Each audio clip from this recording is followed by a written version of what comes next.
Hello दोस्तों, स्वागत है आपका एक और नई वीडियो में। आज की वीडियो का टॉपिक है गोरखा शासन के महत्वपूर्ण कर। तो जब उत्तराखंड में गोरखा शासन था, उन्होंने जो जो कर लगाए थे उससे रिलेटेड आज की वीडियो होगी।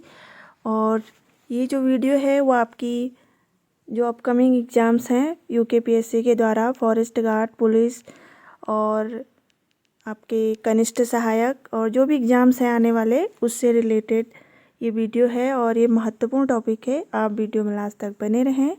चलिए वीडियो शुरू करते हैं।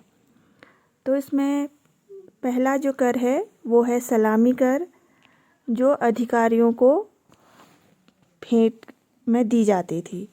दूसरा है सोनिया फाल्गुन, पर्वों उत्सवों पर भेंट लिया जाता था। यानी कि जो उत्तराखंड में जो भी पर्व होते थे, जो भी त्यौहार होते थे और जो उत्सव होते थे उन पर ये भेंट के तौर पर लिया जाता था।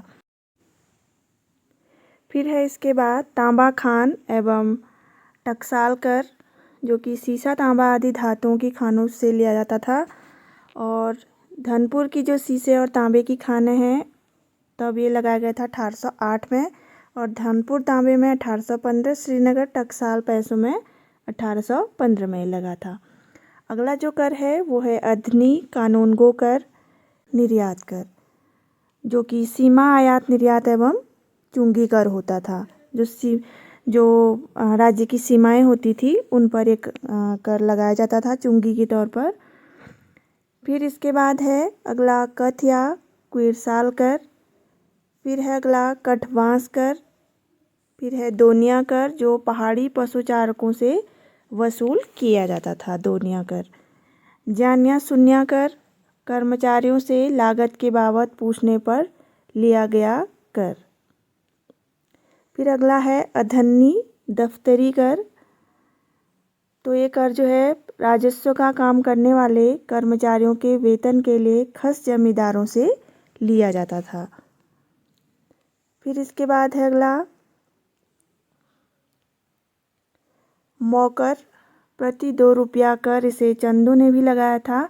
इसे घर ही पिछही प्रत्येक घर पर कर भी कहते हैं।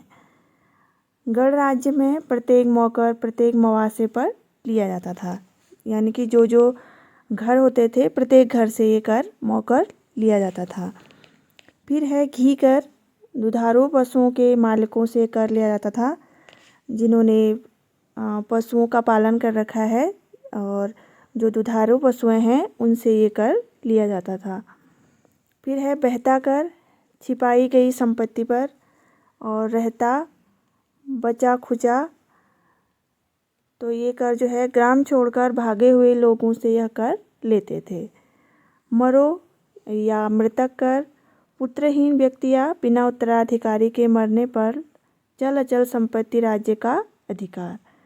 यानी कि जिनके पुत्र नहीं होते थे और जो बिना उत्तराधिकारी के होते थे, उनके मरने पर उनकी जो चल अचल संपत्ति है उस पर मरो मृतक कर लगाकर उनकी सारी संपत्ति को हड़प लिया जाता था।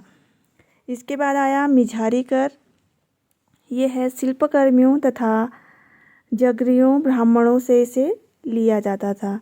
ट्रेल ने मुझारी कर का नाम उल्लेख किया है। यानी कि जो कुमाऊं कमिश्नर थे ट्रेल, उन्होंने ये मिझारी कर का उल्लेख किया हुआ है।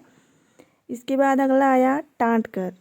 इसे कपड़ा कर या चान कर भी कहते थे और सभी वस्त्र बुनकरों व भोटिया बुनकरों से ये कर लिया जाता था।